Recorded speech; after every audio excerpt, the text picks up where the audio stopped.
one thing that you talked about, the adrenaline and hitting your intended target, when we look at the recent active shooting in the supermarket, the law enforcement officer was a good guy with a gun who should be trained, and he got killed. And so when I hear that we just need a good guy with a gun for a bad guy with a gun, that's not legitimate unless you are trained and trained and trained. And even then you're still not bulletproof, right? And I heard that, is this true that even police officers on average only actually hit 1 in 7 shots?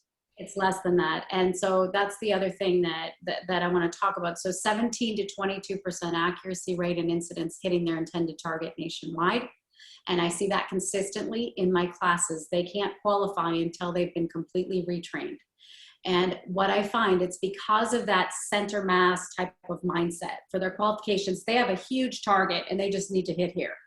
Now imagine if this is their general practice, they're just barely making their qualification with center mass. Now with adrenaline and stress, now they're also shooting the neighborhood.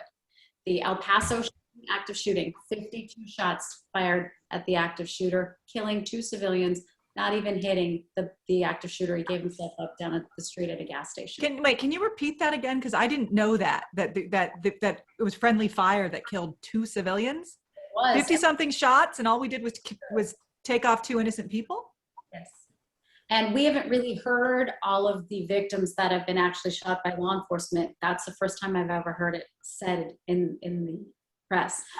I'm sure that has happened multiple times because they just come in, they're in fear as well, trying to stay alive, just shooting, hoping they hit them, because their skill level is not to the level it needs to be marksmen.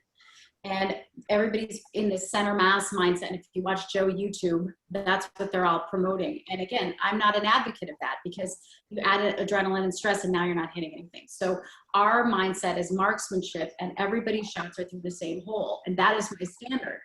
And so if you are practicing this with your muscle memory, just like you talked about, you're getting this every single time. Now with the stress and adrenaline, now maybe you're here and you're much more accurate because you've built that level of experience within your body so that you can access it. Because I deal with special forces people and tactics, and they all say the same thing, and they're like, you're totally right, because they don't practice like that. And they don't even practice in general for the most part. There's very few that consistently practice because the agency does not incentivize them to do that in any way. They're not providing them with ammunition. They're not providing time in their schedules to practice. So, and they also have a low standard. So they practice 1 or 2 days before their qualification and hope they pass. And that's what I see consistent across the board. There are very few that are good shooters that do their diligence. I'm not going to say there's none, because there are some. But when we look at the agency in general, this is an agency problem. I don't see it as an individual problem. Federal air marshals, they're the only ones that I have seen that are consistently accurate because they are mandated to shoot thousands of rounds a month, and they're given that ammunition. But the rest of our agencies are not given those same tools. So as civilians, we absolutely need to do our diligence because we don't have the department standing behind us in those cases. Yeah. So I'm going to ask, because I will tell you, my boyfriend is actually at the range right now. What about getting ammo? Because I'm hearing all these horror stories. I read this great meme online about how, a guy's pediatrician asked his daughter if they have a gun at home. And then the doctor kept calling him, wondering where to get ammo. So is that ammo shortage real? Why, if we get a gun, are we going to be able to get the right ammunition? Or are we going to have to learn to make our own bullets like my boyfriend does? Because I'm not up for that. Yeah, I mean, you can get it, but it's very expensive and it's very difficult to get. I think over this next year, we're going to start to see it coming out more. And the primary reason for the shortage is that we get a lot of our components for the cartridges from overseas.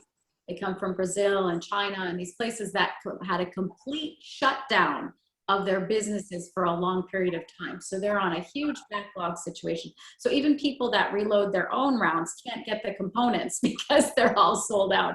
And so we're kind of in that dire straits scenario right now where you can't even really get a lot. So to practice is not easy because you don't want to practice with your, $20 per round ammunition.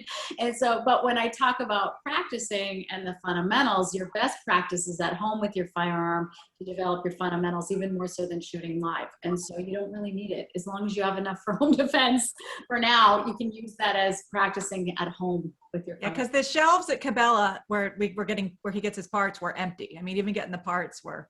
Yeah, it's Well, he can come to good old Virginia and find a bunch of ammunition out in Vienna. They got a whole bunch of. yeah. There's some in random. You just have to keep looking. You just have to find them. You just have to Yeah. find them. And you could practice with an air gun at home, like in your basement or something. So is there a special, I mean, we've looked at all different types of gun safes, you know, because everybody on this, we're mothers. So having a gun at home, and we want to make sure, the only way you can make sure your kid isn't the next school shooter is to make sure they cannot have access to a gun. That's one of the things that, you know, scares me is nobody thinks their kid is going to do that. Suicide by gun is a leading cause of death of teenagers, especially boys. I have 3 boys.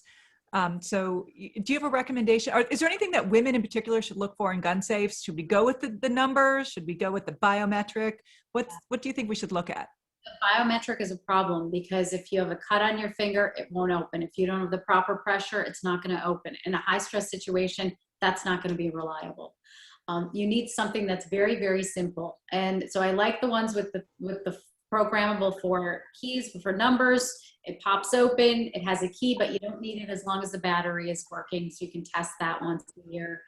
But you also need one that you can tether to a bed or screw down to a floor. Because I have people buying the safes that just put it up in their closet. Hello, like the bad guy can come and just take it out and hack it later at home, right? But it's trying to find something that you can truly secure so that it's not accessible. But the easy access is very important because again, fine motor skills, high stress, and is it placed in a safe direction when you take the gun out of the safe? Because that's also in a high stress situation. And if it's pointed at a family member's bedroom with your finger on the trigger, again, the average bullet travels 1 mile and it goes through that wall. So again, the safe direction is a very important thing to consider as well on where you're placing your safe in your home. Well, that's good information. Oh, go ahead, Kim. I'm going to wrap this up when you get done with that question. Okay.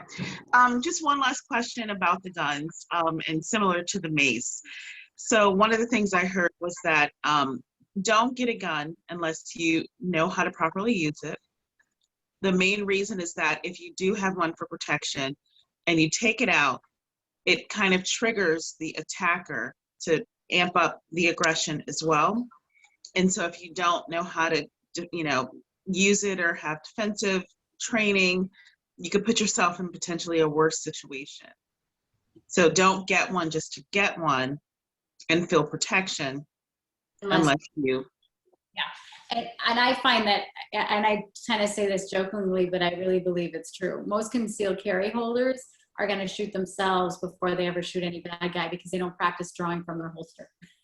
And it's not an intuitive thing. You have to practice all of those things. And they're also changing holsters, like they change their underwear, and it's muscle memory. So it doesn't work to change holsters. Agency people never change their location of their firearm for that reason. So again, all of this has to do with the education. This is an investment. It's a perishable skill. It's not like riding a bike where you can ride it, not ride it for 10 years, hop back on and remember how to do it. No matter how many years you shoot a firearm, your mind and body will never ever want to feel that gun go off. There are certain reactions that we're going to have that are going to anticipate that shot from happening unless we create muscle memory to overtake that reaction. And it doesn't matter how long. And I trained a world champion competition shooter who's #2 on the list worldwide.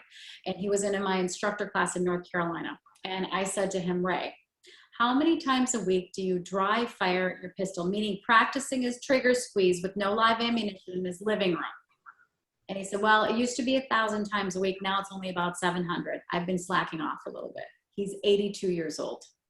He has shot for over 60 years. He shoots thousands of rounds a month, but is still practicing his trigger squeeze in the living room because we have to constantly invest ourselves in having a firearm if we want to hit our intended target. And so I just tell people, this is not something to do lightly. If you don't feel like you're going to invest the time in that, then it doesn't make sense to get it. Get your pepper spray, get your less lethal options, get your other defensive plans, because there's a lot more that goes into this that you need to consider first. And once you get into it and you get more invested in it and you practice and get more and more comfortable, if you had to use it in a situation, you could use it, because you're not going to start out being Tactical Joe and being able to do that. It's an evolution of your practice. And so you can't take out the gun unless you're going to use it, or you just invoke lethal force. That's also part of the law. So you're not going to take it out to scare them, or now you just created a potential criminal situation for yourself. You're only taking it out if you're going to use it, or you have a terroristic threat against you because you placed that person in imminent fear.